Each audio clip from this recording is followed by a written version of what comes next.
দেখুন, আজকের ভিডিওতে আমি অপারেশনাল অ্যামপ্লিফায়ারের খুবই গুরুত্বপূর্ণ একটি টপিক অর্থাৎ সাবট্রাক্টর বা ডিফারেন্স অ্যামপ্লিফায়ার সম্পর্কে আলোচনা করব। ঠিক আছে, সো এটি খুবই গুরুত্বপূর্ণ একটি টপিক। এই টপিক থেকে দেখা যায় যে বিভিন্ন চাকরি পরীক্ষায় কোশ্চেন এসেই থাকে। তো আপনাদের যদি কনফিউশন থেকে থাকে এই টপিকে, অবশ্যই ভিডিওটি স্কিপ না করে সম্পূর্ণটি দেখার চেষ্টা করুন। আমি স্টেপ বাই স্টেপ প্রতিটি জিনিসই ক্লিয়ার করে দেওয়ার চেষ্টা করব। ঠিক আছে, তো প্রথমত আমি অপারেশনাল অ্যামপ্লিফায়ারকে কিভাবে সাবট্রাক্টর অর্থাৎ দুইটা ইনপুটের বিয়োগফল হিসেবে আমরা প্রকাশ করতে পারি সেটাই হচ্ছে আজকের টপিক।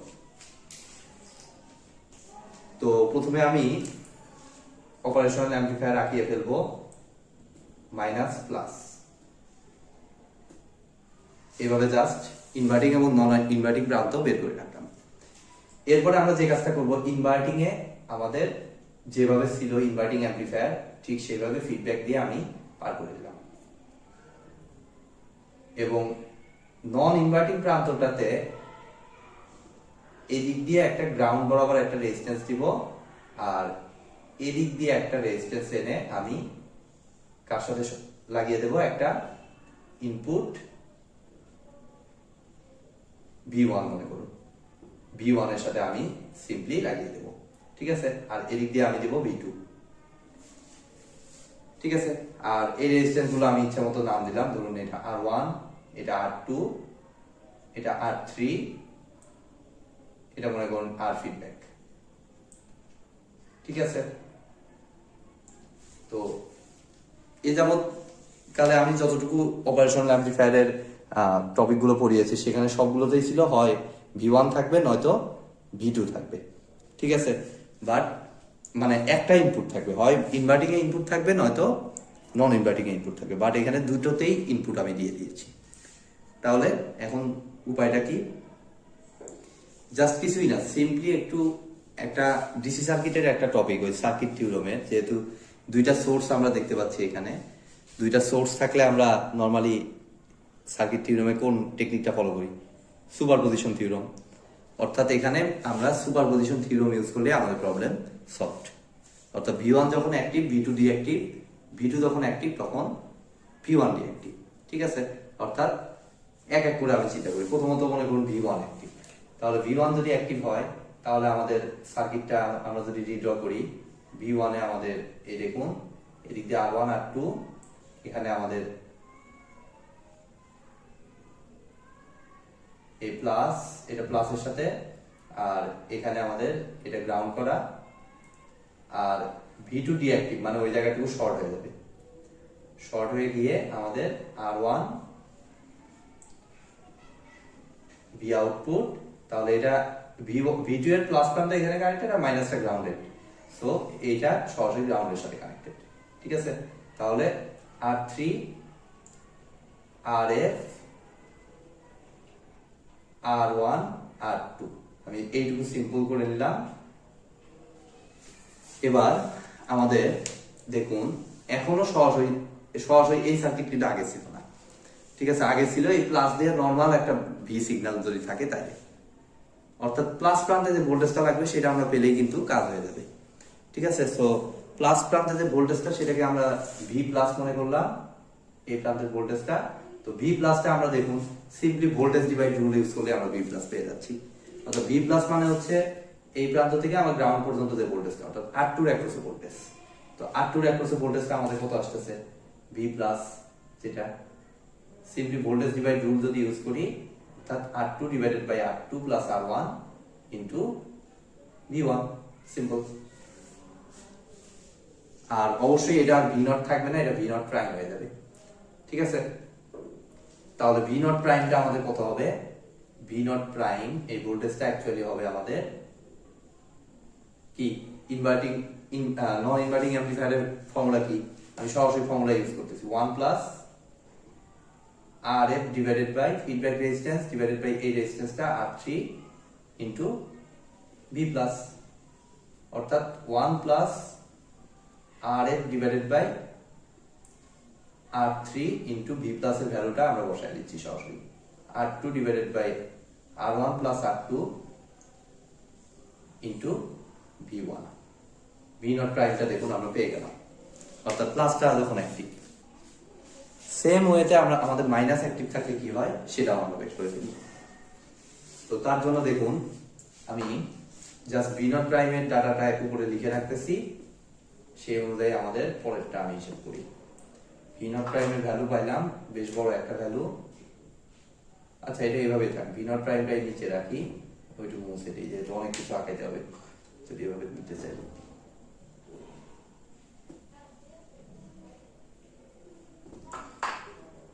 তাহলে এখন V2 অ্যাক্টিভ। তো V2 অ্যাক্টিভ থাকলে আমাদের V2 টাকে অ্যাক্টিভ করে দিলাম, রেজিস্ট্যান্স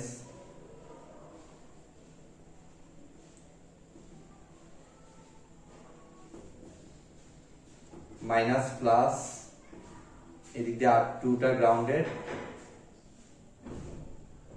এই R1 এটাও গ্রাউন্ডেড হয়ে যাবে যেহেতু এটা শর্ট হয়ে যাবে। V2 অ্যাক্টিভ, R3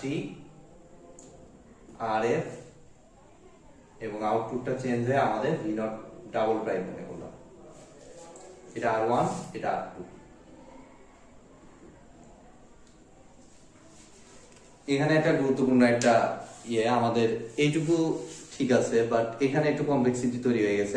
এখানে যদি সরাসরি গ্রাউন্ডেড থাকতো আমাদের কোনো টেনশন ছিল না, বাট সরাসরি গ্রাউন্ড না হয়ে একটা রেজিস্ট্যান্স দিয়ে গ্রাউন্ড হয়েছে। বাট মজার বিষয় হলো এই রেজিস্ট্যান্স গুলা ডোন্ট কেয়ার হয়ে যাবে, কারণ আমরা জানি যে অপ অ্যাম্পের এই প্লাস এবং মাইনাসের ভিতর দিয়ে কোনো কারেন্ট যাবে না, আমাদের এই জিনিসটা আমরা জানি, ঠিক আছে? কোনো কারেন্ট পাস হবে না। তো কারেন্ট যদি পাস না হয়, দেখুন R1 R2 কে যদি ইকুইভ্যালেন্ট করি একটা রেজিস্ট্যান্স হবে, ধরুন এটা নাই, R1 R2 কে প্যারালাল করলে একটা রেজিস্ট্যান্স হবে, তখন একটা এরকম রেজিস্ট্যান্স হয়ে যাবে, ঠিক আছে? এবং কোনো কারেন্ট আমাদের এই পাথ দিয়ে যাবে না, মানে কারেন্ট চলাচলের পথ তো এই একটাই, ঠিক আছে?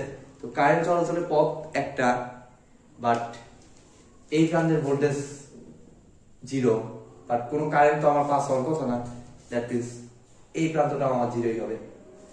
অর্থাৎ R1 R2 থাকা যে কথা, না থাকা একই কথা। আমরা সরাসরি চাইলে R1 R2 জায়গায় এইটাকে সরায়া দিয়ে R1 R2 জায়গায় আমরা এটাকে কি করে দিতে পারি, যেহেতু এখানে 0 ভোল্ট পাইলাম, এটাকে আমরা সিম্পলি গ্রাউন্ড করে দিতে পারি, ঠিক আছে?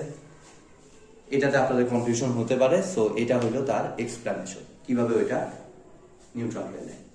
তো এখন আমরা আমাদের এটা V2, সরি এটা এখানে V লিখে ফেলেছিলাম V2, তাহলে V নট ডাবল প্রাইম হচ্ছে নরমালি ফর্মুলা, নাম কি ইনভার্টিং অ্যাম্পলিফায়ারের ফর্মুলা, অর্থাৎ minus RF divided by R3 into V2।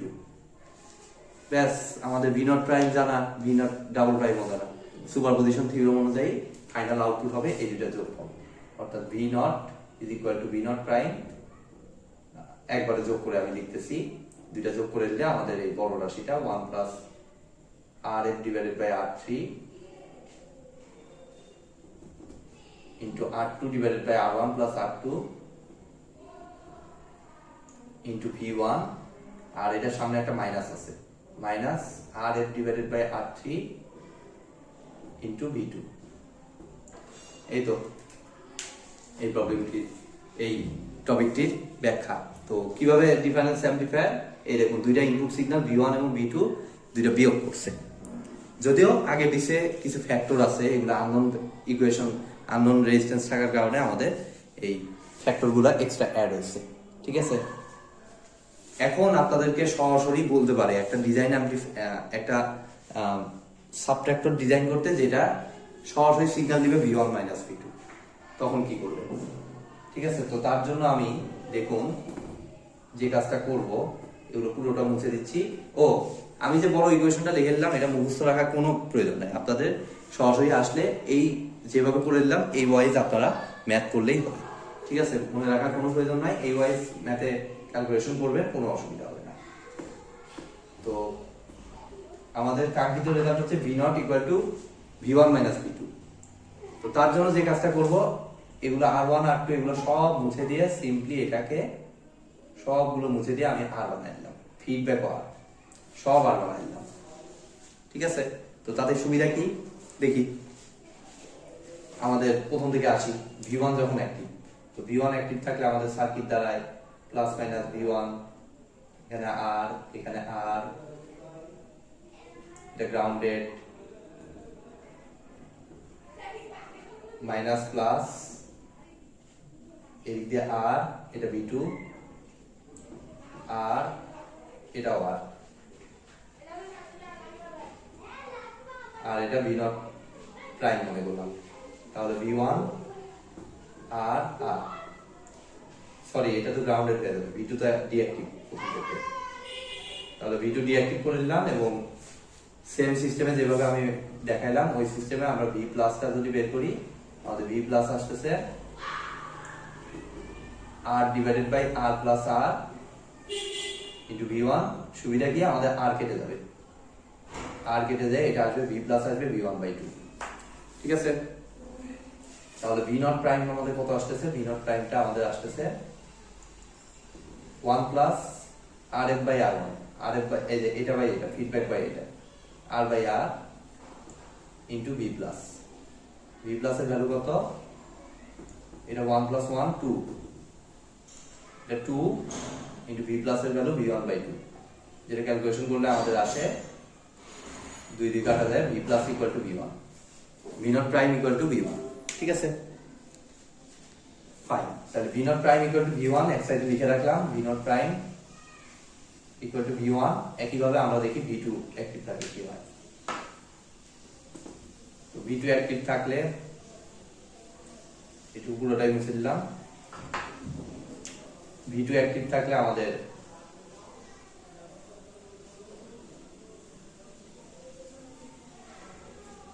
Minus plus resistance গুলো আছে, কিন্তু থাকা যায় কথা, না থাকা একই কথা। আমি এক্সপ্লেনেশন দিয়েছি ভিতরে, কেন, কারণ কোনো কারেন্ট পাস করবে না।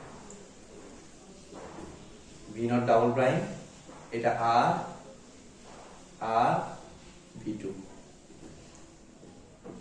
তাহলে এই দুটো রেজিস্ট্যান্সকে একদম আউট করে দিয়ে আমরা সিম্পলি